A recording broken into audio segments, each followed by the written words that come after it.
네, 사랑하는 교회 청년 여러분, 한 주간 평안하셨습니까? 네, 이번 주는요, 우리가 사사기의 말씀을 좀 읽으려고 해요. 여러분, 사사라는 것은요, 여호수아 사후부터 이스라엘의 왕정이 세워지기 전까지의 그 기간을 사사시대다, 이렇게 얘기합니다. 보시면은요, 이스라엘이 출애굽하고 나서 모세라고 하는 사람이 정치적인 리더십을 가지고 이스라엘을 이끌었죠. 그리고 모세의 비서실장이 여호수아였습니다. 그리고 모세가 죽기 전에 여호수아를 이스라엘의 지도자로 임명을 합니다. 여호수아를 중심으로 이제 가나안 땅 정복 사건을 펼쳤단 말이죠. 그런데 여호수아가 죽기 전에는요, 자기 후계자를 따로 임명하지 않습니다. 그래서 여호수아가 죽은 다음부터는 이스라엘 전체를 다스리는 지도자가 이제 없는 겁니다. 그래서 이스라엘 전체에서 리더십을 인정받는 것이 아니라 특별한 지파에서만 리더십을 인정받는 사람들을 일컬어서 우리는 사사라고 하는 겁니다. 그래서 이 사사시대의 중요한 특징이 뭐냐면 이스라엘 전체에서 리더십을 인정받는 것이 아니라 자신이 소속되어 있는 지파에서만 리더십을 인정받는 겁니다. 그래서 이 사사시대의 가장 중요한 특징이 뭐냐면 지도력의 축소에 있어요. 지도력의 축소. 그래서 사사기를 읽어보시게 되면 이제 외적의 침입이 있어서 전쟁을 하러 나가자라고 이제 뿔나팔을 붑니다. 뿔나팔. 이 사사가. 그런데 이 사사의 초대에 응한 지파도 있고 응하지 않는 지파도 있는 거예요. 심지어요, 삼손 같은 경우에는 혈혈 단신으로 블레셋 백성들과 치열하게 싸우는데 이 유다 지파 사람들이요, 블레셋과 싸우는 삼손을 가지고 막 뭐라고 하는 거예요. 왜 넌 그렇게 블레셋이랑 싸우냐. 그러니까 삼손은 이스라엘 전체 지파에 대한 리더십을 갖지 못하고 특별한 지파에게만 리더십을 인정받는 이런 사사라고 할 수 있죠. 그러니까 사사시대는요, 지도력의 축소가 일어났었던 시대. 이게 사사시대의 굉장히 중요한 특징이다 볼 수 있습니다. 네, 이 사사기를 읽을 때 또 우리가 또 알아야 될 또 중요한 배경 지식이 하나 있는데요. 이 사사시대에는요, 이스라엘 12지파 연맹 공동체가 붕괴된 시대다, 이렇게 얘기할 수 있어요. 이 12지파 연맹 공동체라는 말이 되게 중요한데요. 여러분들께서 꼭 기억해 주셨으면 좋겠는데, 이 이스라엘은요, 왕이 모든 이스라엘을 다스리는 그런 왕정 국가가 아니라 시내산 언약 때 12지파 연맹 공동체라는 정치 체제를 갖게 된 거예요. 이 말이 무슨 말이냐면 각 지파별로 자치를 하는 겁니다. 지파별 자치. 그래서 예를 들면 루벤 지파에서 어떤 일이 일어났다고 하면 루벤 지파의 장로들이 그 문제를 해결하는 거예요. 그리고 이 루벤 지파의 문제를 베냐민 지파가 간섭할 수 없습니다. 그러니까 평상시에는 각 지파별로 자치를 하는 거예요. 그런데 외적이 이스라엘을 공격해 들어온다든지 아니면 공동체 전체에 영향을 미치는 사건이 일어나게 되면 모든 지파가 한마음이 되는 겁니다. 힘을 모으는 거예요.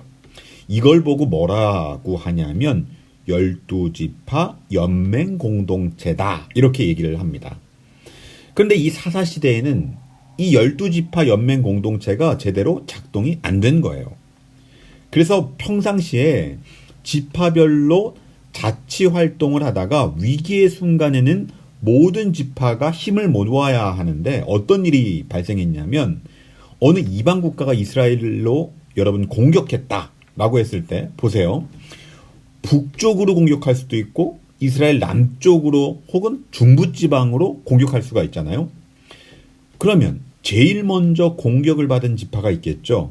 그러면 이 공격을 받으면 뿔나파를 부려서 지금 우리가 공격을 받고 있다, 위기에 처해 있다라고 빨리 우리를 도와달라고 요청을 하는데, 이 다른 지파가 그 요청에 응하지 않는 거예요. 그래서 내 문제가 아닌 이상 개입을 안 하는 겁니다.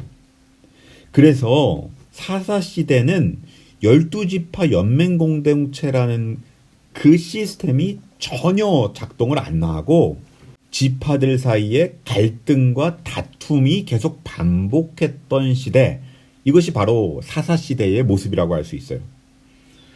그래서 이 사사시대는요, 극복돼야 될 어두움의 시대인 거예요. 원래대로 하면 이 사사시대에 정복한 가나안 땅의 질서를 무너뜨려야 되는데 그러지도 못했죠.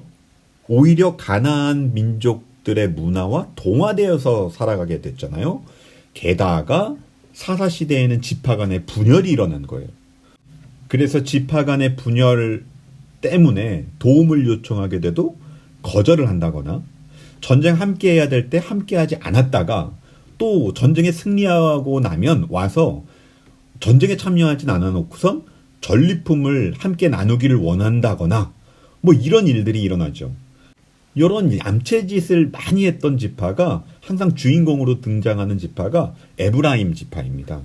그래서 우리가 사사기 8장과 12장에 보면 에브라임 지파가 도와야 될 때는 돕지 않다가 나중에 승리하고 나서 전리품을 나눠야 될 때는 와가지고 자기 몫을 챙기려고 그래요. 그래서 이 지파들끼리 으르렁거리는 그런 시대가 바로 이 사사시대다라고 할 수 있습니다.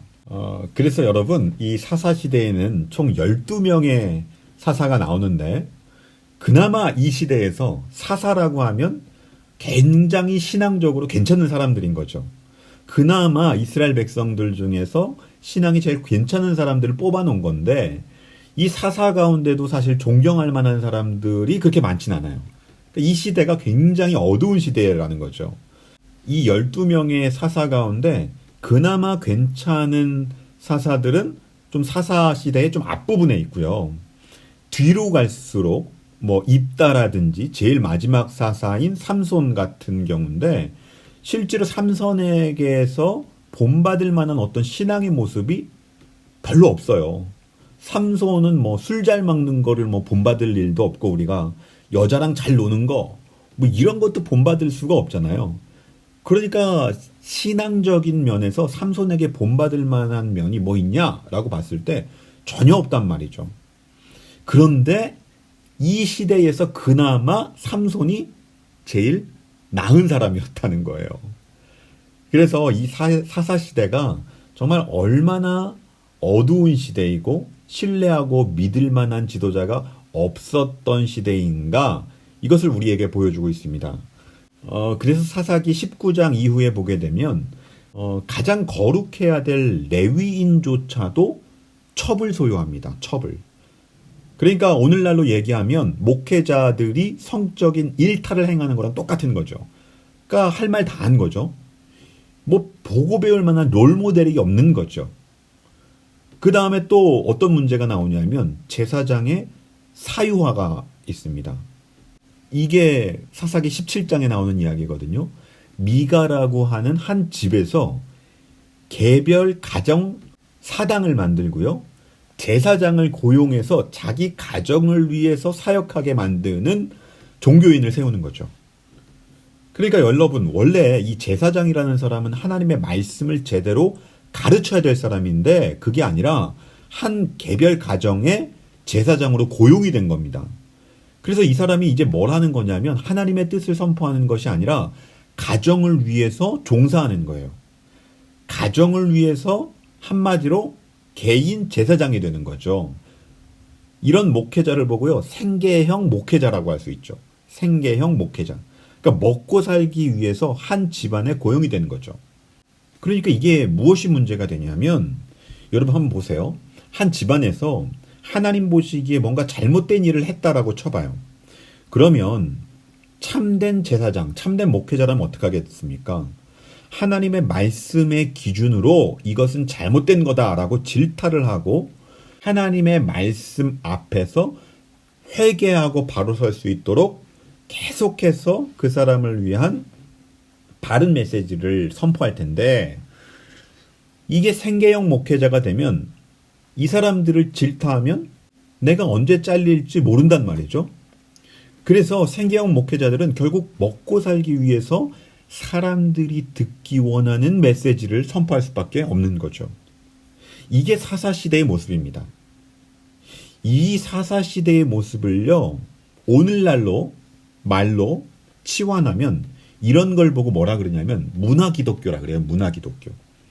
그러니까 문화기독교라는 건 뭐냐면요, 성도들의 요구하는 그 필요에 굉장히 민감하게 응답해 주는 것이 이 문화기독교의 특징입니다. 물론 성도들이 필요로 하는 것들을 잘 수용해서 그것을 요구를 들어주는 건 좋은데, 전제되어야 될 게 뭡니까? 하나님의 말씀 앞에서 먼저 그 말씀에 순종하는 것, 이것은 기본적으로 전제되어 있어야 되는 거죠.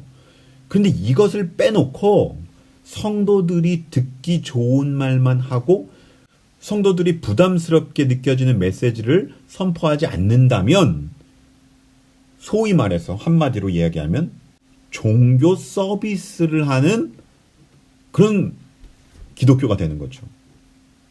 그러니까 교인들의 필요에 민감하게 응답하는 것이 다 나쁜 건 아니에요. 하지만 진짜 문제는 어디냐? 종교 서비스가 되다 보면, 이것이 심화되면 교인들이 부담스러워하는 메시지는 절대로 선포하지 않게 될 때 이것이 사사시대와 똑같아진다는 거예요.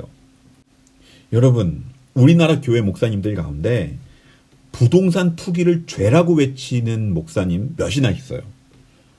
학벌을 숭배하는 것을 가지고, 학벌을 가지고 사람을 차별하는 것이 죄라고 이야기하는 그런 목사들이 얼마나 있냐고요. 정말 한국 사회를 망가뜨리고 있는 이 시대의 중심 죄악에 대해서 정말 신앙인들만이라도 동참하지 말자라고 단호하게 말하면 얼마나 좋겠어요. 그런데 이런 말을 선포하면 부담스럽거든요. 그래서 교회를 떠날까봐 굉장히 조심조심하는, 이러한 것이요 전형적인 문화 기독교라고 할 수 있는 거예요.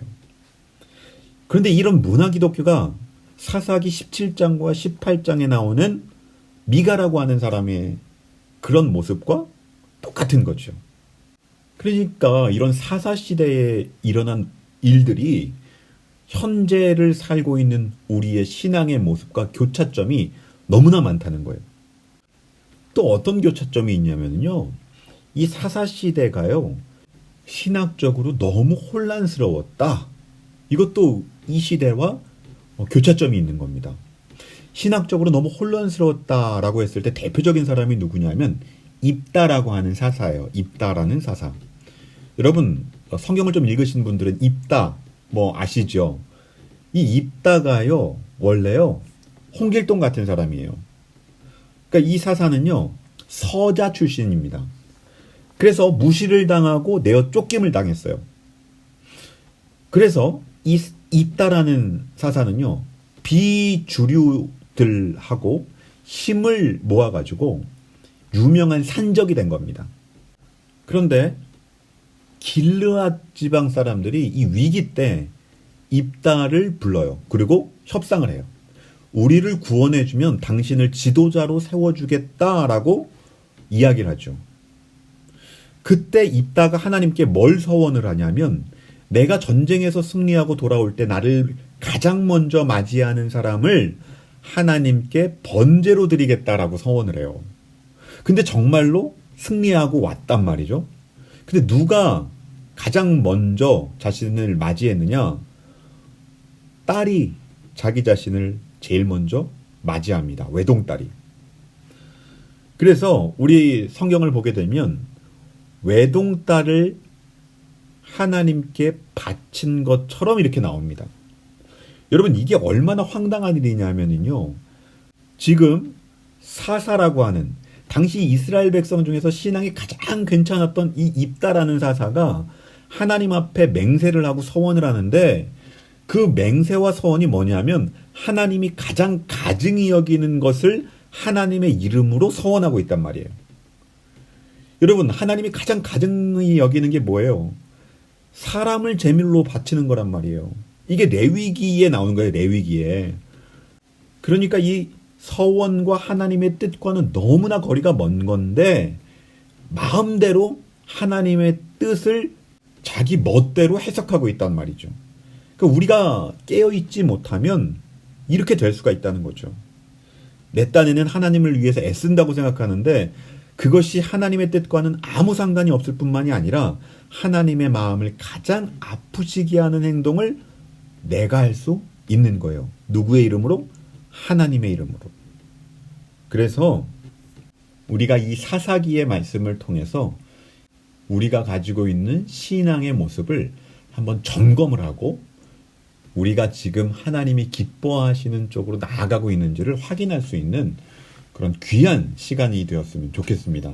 그래서 이번 주는 사사기 1장부터 10장까지를 읽으시고 하나님 말씀 속에서 하나님과 동행하는 그 귀한 은혜가 임하기를 바라겠습니다.